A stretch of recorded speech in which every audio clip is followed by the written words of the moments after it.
technically speaking, trigger and exploration should be outside of the ad account because your optimization will get better, your ad account overall will lift up, and your CPAs will drop, your CPMs will drop because the ad account is meant to convert. That's what it's built to do. And we're trying to force it to do both organic and ads at the same time. Meta is doing some things. They are changing a lot and they are moving and shaking, and everything that they're touching is breaking. From what I'm seeing, Meta really wants you to stick to a more organic style piece of content in the ad account. But even more than that, they're taking into account the organic ecosystem that you're building for these brands on top of your ads. So if you don't have an organic ecosystem, your ads are very expensive. So today we're going to talk about how do you build an organic ecosystem that's going to support paid? Because I don't want anybody in here having to pay for views that you can get for free. Like, organic is not hard. It's more about consistency than anything else. And it's about finding your niche piece of content and then rolling with that. So the very first thing we're going to do, so we're going to look at some organic pieces of content and some organic creators, because I want to show you this thread that I've been seeing, especially on TikTok. This applies a little bit to Instagram as well. I've seen it from a couple creators over there. Primarily TikTok and Meta, though, is kind of where I'm seeing this the most. These are creators who have found their niche. And I want to show you what I mean by niche, because I'm not talking about marketing niche. I'm specifically talking about the type of content they've chosen to create and specifically get repetitive with. Listen to this one, and I'll show you kind of what they decided to do with it afterward. Maybe I'll catch some Lucha Lee, or go check out that library. But no, that ain't me. I'm riding the Mexicable, skate parks, sharks, and horse stables, seeing people do laundry casually, flying up a chemical factory. Mexicable, CDMX, guess stupid white wrist. That's think you miss to give me hot on the Mexicable.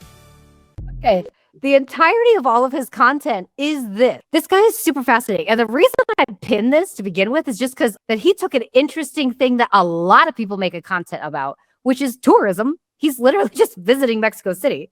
And he turned it into something way more interesting just by adding a freaking song on top of it. But if you notice, all of his stuff is songs. All of them. All of these are basically the same. His content is the same exact thing over and over and over. The only thing that changes for him is location. But for the most part, this creator figured out very early on, if I have something interesting and it works, we just post it again and again and again.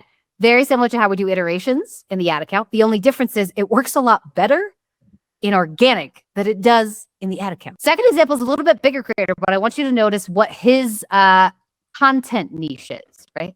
Somebody's mistake. So let's fix that before he meets her parents. Connor's hair has a lot of growth patterns and naturally gets pretty light. So the two things we are battling are building contrast in a fade and controlling the movement. And because it's chaotic by nature, we need structure to balance it. So I begin by separating the top, back, and sides, as well as isolating the crown. I start above the mastoid behind the ear using curved diagonal sections. Keeping the underneath disconnected, I graduate everything above, over-directing down to keep weight at the round of the head. Then I continue into the sides, meeting the length at the back, cutting short to long by angling my fingers out. The top is cut a little unconventional by keeping the front a little more round and the back square, maintaining the corner between the occipital and the crown. Then I blow dry using Highland Glacial Cream to dirty up the hair and give more control. Then into the fade using my blending scissors to set my transition, followed by the Wall Senior 2.0. It's got an 8,000 volt motor with both a click and no click lever. I usually sit at about 3 clicks and then drop down to 1 when refining. To finish, I texturize using point cutting a little bit more aggressively to remove weight and create separation. And then I finish with Highland Glacial Clay for a hold.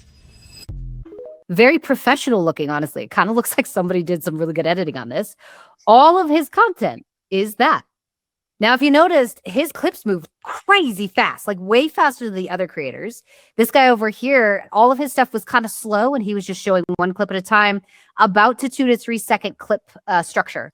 This guy, it was like 1.5 to 2 seconds. It was really fast, but he figured this out early on. Again, he had one particular piece of content just pop off, and then he just started doing that over and over and over and over and over. He's got 44,000 followers, but all of it's exactly the same. For all of the creators that I see that have grown the fastest, some of these, this lady in here that we're going to watch next, actually, she went from like 0 to 1.4 million followers in the span of probably 3 years is how long I've been watching her, just by doing like skits of things. But it's almost always the same characters, right? Just different storylines. But the point isn't to make a better piece of creative. It's just to continuously post in the same vein that is working, if that makes sense. It's the same exact like format every single time. And this is why I truly believe which one you choose drastically changes what you get in the ad account and what you get in organic as well. We're going to watch a couple more of these because I'm getting bigger creators. And then I'm going to show you kind of how I look at building an organic ecosystem that's going to feed your page. This is actually a paid partnership. This is an ad. And I want you guys to check and see if you can see what she's selling in here too while we're... Laura, wake up. I booked us a harbor boat tour. It starts in 3 minutes. What time is it? Yeah, time to get the day started, my dear. Let's do it. Breakfast. Laura, we had breakfast yesterday. Oh, yeah. That's a great vista. Laura, where is the adapter? Is the adapter in your suitcase? You see the adapter? Where did we put the adapter? Our B&B host's name is Hazel. Hazel? She has a name like a nut. Hazelnut. Oh, Laura, you want to rest? I did not know that I gave birth to a senior citizen. We have to go to the art gallery. Instead of watching a movie, you can do something productive and try to beat me at crossplay. Yeah, hint, hint, you won't be able to.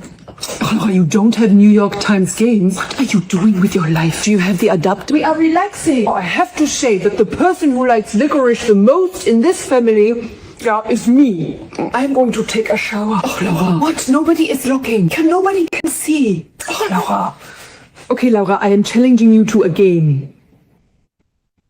I am player one. Dupo. Dupo. That's not a word. How come you are getting all the good letters? I cannot do anything here. I have a surprise for the whole family. How about a guided tour of sex on air moving? 60 points with Pina. Aha! I am winning. And you are losing. That was a good choice. A great choice. Pina. I will make pina coladas. Oh, we have to buy an adapter. She's interesting though, because she, like I said, she grew very quickly, and she's got a following that I think, honestly, like, is one of the most consistent customer types, because she only does parody. She doesn't do anything else. Her entire feed is just these like little tiny stories. So all of her content is like this. It's all very kind of like foreign characters who are just doing different things about their day, like just like having normal experiences. But as you can see, if we scroll down, you start to see, here's German mom, here's German mom, here's German mom. It's repetitive. From what I can tell, organic really craves what we call episodic content.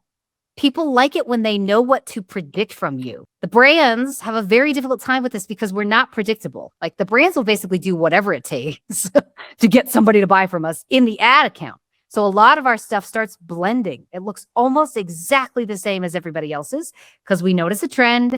This must be working. Right now it's Pixar style ads. We pick it up. We take it back to our particular brand. We make a bunch of them for ourselves and we launch them. This sounds like a great idea, but it's not good because nobody can tell out in the ecosystem who you are, which brand this is from, or what's going on. I'll get pushback on this because somebody's going to be like, well, Sarah, if it works, why does it matter? It matters because you're going to have to do that in perpetuity.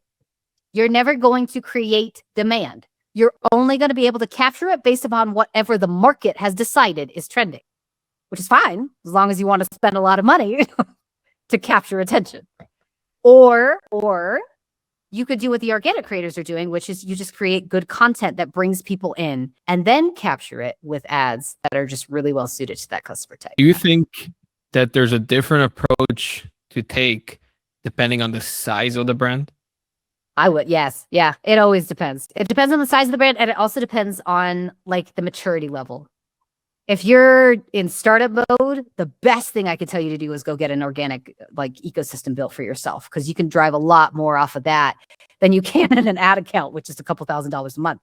If you're VC backed, please just like leave your organic for a second. You probably are going to do better with just putting a whole bunch of money into good product, into good PR, into good ads. Like, you got cash to burn, so you might as well just set up a good business structure. You're saying that if we get good at this organic thing, find our format, find our repetitive structure and variation stuff, something that's good, and like develop a following and viewers, right? Then like we don't really need to pay for ads. We could get all our customers from there. Ooh, don't need to pay for ads. It depends on how big you want to grow. Or at least if you need want to pay ads for ads, like we need to build that base first and make the ads a lot more easier to cost per lead is going to be lower because Meta favors that, right? In my opinion, yes. And the only reason I say this is because the neuroscience behind this is all recall. When it comes to purchasing, people need to remember you exist. And if you're just running ads constantly, you're really just working off of like a split-second decision as to whether that person's in the right frame of mind. Oh yeah, they forget about you. Easily. Exactly, they're going to forget. So I would so much rather build up an organic ecosystem where it's like you've seen me everywhere. Every time you get on TikTok, every time you get on Twitter, every time you get on Instagram, YouTube, wherever, you've seen me all over the place. So now it's easier for you when you do see an ad that pops up from like Sarah, right? It's like, oh yeah, I follow her on YouTube. I didn't know she had a course or whatever it is. 2 things to share with you guys today, because I wanted to make sure that I can make it super easy for you. If you're going to do this for a brand and do some like organic work, it has to be episodic, meaning it needs the same characters, maybe the same settings, right? The same stakes. It needs to have kind of same story structure. Only the episode itself changes the topic. Your audience needs to come back because they need to know what to expect from you. And this, I think, is like key for brands. Organic should be predictable in feeling. Stories can change just slightly. Characters need to stay the same, though, every single time. So that's first thing. Episodic in nature. It needs to be repetitive without being boring. Content surprises, but the format doesn't change. This is basically the same thing over and over, but it won't get boring just because it's interesting to find out what happens at the end. So that's where good story structure comes in. Third thing that needs to be in here is interest-based, because we're in interest. We're really trying to get people to just stay for as long as possible. So you got to get into niches that people care about based upon their own identities. Organic content is not the place you sell. It's the place you get attention for cheap. Okay, last couple ones here. Consistent in volume. In general, I at least want you to post once a day. If you're going to do organic style things, you need to be more consistent with it. If Meta's going to read all of these organic presences as like a signal of your brand quality, which is absolutely something they've come out and said they are doing, inconsistent posting is going to hurt your ad account. So you can't really half commit to it. You kind of got to be consistent with it at least once a day. For a lot of these bigger brands, especially the bigger creators, they're posting anywhere from like 3 to 7 times a day, sometimes upwards of that. If you're consistent in volume and you have a quality brand and people like watching you, your ad account performs better. You don't have to produce as many ads. If I'm giving you something that's just valuable because it's funny, or value because it's interesting, value because XYZ, then you will have a greater chance of reciprocity, which typically means that eventually you'll buy something from me just to support what I'm doing for you. So yeah, reciprocity is a big piece of this. I've come up with 80 organic content formats. So you guys can check and see. Let me test this week a Price is Right style piece of content, or a trivia challenge, or red flags in our industry. Like, I want you guys to go through and just create, right? Like, just take a minute and do a bunch of these and see which ones get responses consistently. Meaning, if you've tested the underdog 4 times and nothing's really hitting, it might be your script or your story, but it also might just be that like your customers just aren't responding to the underdog.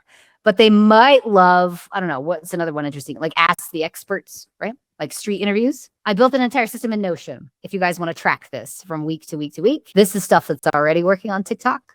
So just test it one at a time. And then I honestly would go back and redo them again and then see what hits again and just stay consistent with it. Can we replace trigger and exploration ads in our ad account if we do organic?